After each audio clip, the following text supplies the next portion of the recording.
viewers, and welcome back to McElroy's Motors, the home of the weird, the boring, the projects, and the adventures. Thank you guys so much for tuning in. Today's date is October 5th, 2025, which means not only are we just a little bit more than a month away from disembarking on our 2,500 mile road trip, but also today is a special anniversary because it's been one whole year since I bought my 1997 Saturn SL1. A little car that I have developed a special bond with, a little car that has simply changed my mind about the brand, and above all else, one of the most reliable little cars I'd ever owned.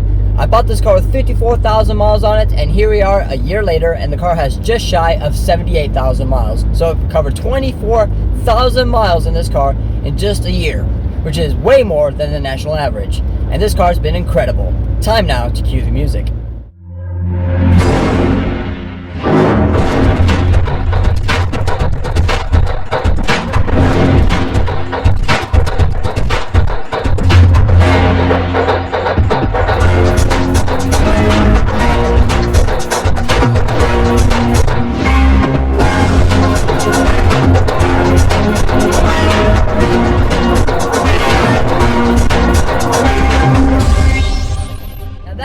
Though I did have to put some work into it. When I first bought it in 2024, it cost me $50 to fix the exhaust, which was just a minor splitting. All I just needed was some relatively minor welding, and then I had to replace the tires when I came back from Washington DC. That cost me $250. The brakes, because I had to replace the pads, the calipers, the rotors, as well as bleed the braking system. That cost me $1,000. Plus, when they did that, they also replaced the rear trailing arms too. So we knocked that out. That was $1,000 down the drain, but it was $1,000 well spent because here we are, and it's still holding as well as it did when I first got the car. The next thing I had to do to the car was replace the wheel bearing as well as the thermostat. I would have done it myself, but I was working a 12-hour shift. That cost me just shy of $500, and let me tell you, it was worth it. And apart from that, the car has been absolutely fine. It has not leaked any fluids. It has not burned oil, which these Saturns are notorious for. It's just been a truly fantastic little car, and I am just so happy to have it. But this car has definitely proven that you should always give an older car a chance because it might be the best car you had ever owned. Ever since I fixed the air conditioning, it's been working absolutely perfectly. The heater in this car is unbelievable. I remember when I had my Kia Optima when I started my YouTube channel, I used to think that car had the best heater of any car I've had.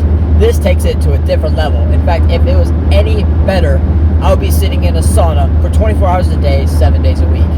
But that being said though, if there are a few things I could improve on this car, there would be a few things. For one thing, I don't mind a car that sits low to the ground, but this car sits perhaps a little too low to the ground because when I'm driving this thing, because of my short height, I'm only 5'7", maybe 5'6" in a good day, I cannot see the hood nor the trunk in the back. And you may say, well, then remove those pillows off the rear shelf and you'll see the trunk, no problem. Well, that's the thing. Even with those pillows not being in the way, I still can't see the trunk. So it's a little hard to judge distance in this car, but it took me a little while to get used to that. And honestly, with it sitting nice and low like it does, headroom in this thing is outstanding. I'm, like I said, 5'6", 5'7" on a good day, and I got tons of headroom in here. I feel like I was sitting in that Nissan S-Cargo when I saw it at the Stan Hewitt Father's Day car show. I could wear Abe Lincoln's top hat and have maybe 3 or 4 inches to spare. It is wonderful. And as such, the car does feel a lot bigger than its small size would have you someone believe. Another thing I love about my Saturn is the fact that parts availability is actually excellent. The big advantage I have here is, even though the Saturn S series went through 3 generations from its launch in 1991 to its production ending in 2002, sure, they all look different throughout the years, but mechanically they're all pretty similar. I do have some work I'd like to do to this car to keep it on the road. One thing, I think my rear window regulators are starting to go bad, which is a common GM thing. But at the same time, I'm pretty sure it'll be a very easy thing to fix. Let's just hope I don't get electrocuted in the process. When I heard from other Saturn owners that this was by far the most reliable car General Motors had ever made, I really did not believe them at first. And even though the Saturn brand was trying to compete with Japanese cars like the Toyota Corolla and Honda Civic, Now that I've owned this car for a whole year, I can honestly say that General Motors, when it came to the Saturn division at least, they did it a lot better than the Japanese could ever do it. I never had to worry about a dead battery. I didn't have to worry about the check engine light coming on. I didn't have to worry about this car breaking down on the side of the interstate.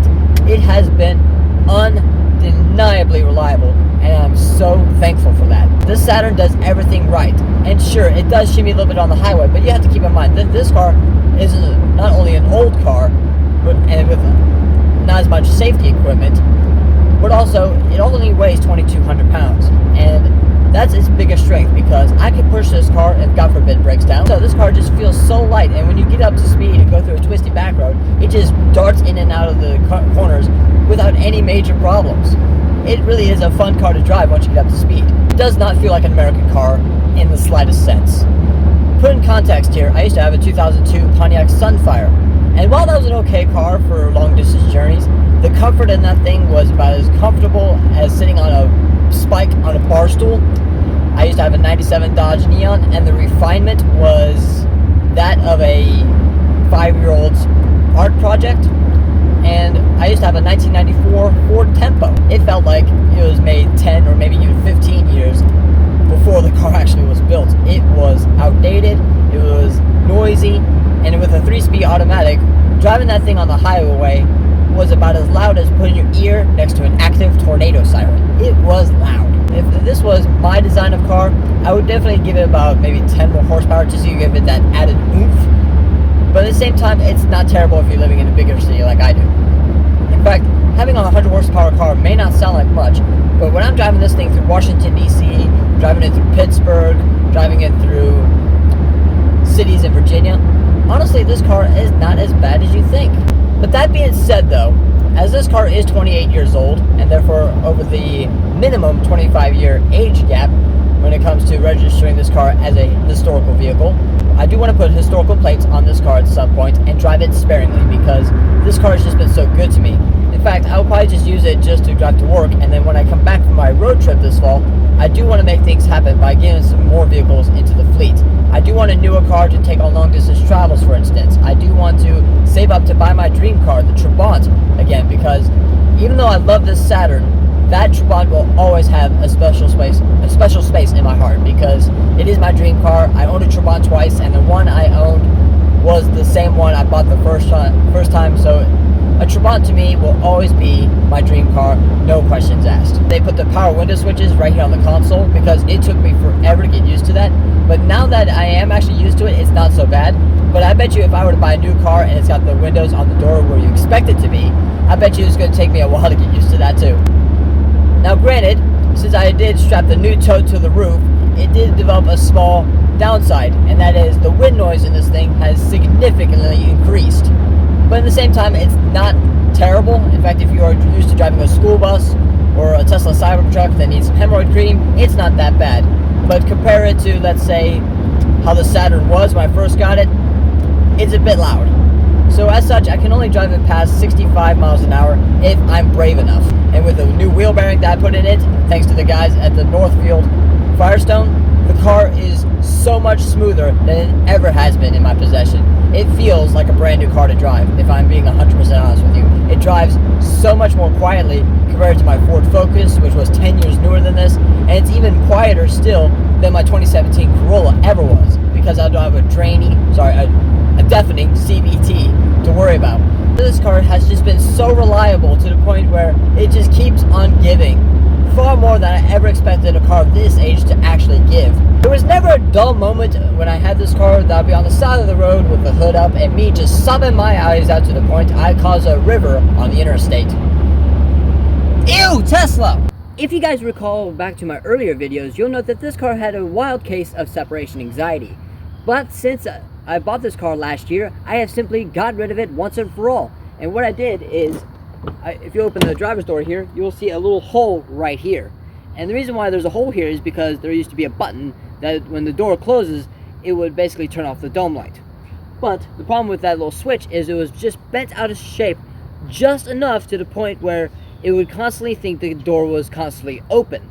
So I just simply yanked it out and forgot about it. Problem solved, am I right? It just simply blows my mind just how much this car has transformed in the year I've got it. When I first got it, it was a basic 1990s economy car. Nowadays, it's a road trip ready machine, ready to take on anything. I got some LED lights to help with nighttime filming. I got 6 USB ports for charging devices. I got a center console with aftermarket cup holders that I made, put on the top lid. And I made some rear door pocket storage. It's really ready for anything, and I feel like with the car being as reliable as it has, it can just take on absolutely anything. And that does help me out further because I've actually had 5 people in this car at one time, and the car handled it without a sweat. Holy moly, does it get hot in here. Wowee, the car just hit 77,700 miles. I used to have a 2002 Volkswagen Jetta that was black, and I used to think that car used to get dirty very quickly. But this little green plastic-bodied Saturn takes that to a different level. This car is like a dog that digs a hole in your backyard. Sure, you may have washed and cared for the dog, but he's just going to get it all dirty in the first place, and there's nothing you can do to stop it. I know this gentleman in this Ford Fusion was looking at my car wondering, what the hell have I done to it? And that is, I've improved it. Or perhaps maybe he was looking at my gas cap because it does say Tesla repellent only on it. You tell me. So anyways, guys, this concludes this video from your one and only McElroy's Motors. If you like it, feel free to smash that thumbs up icon and like this video, as it will help me out drastically. Don't forget to subscribe for more content if you haven't done so already, as again, that will help me out quite a bit. And if you have any questions, feel free to email me at the email found in the description, and I will look forward to seeing you guys in a different video. Take care, everybody.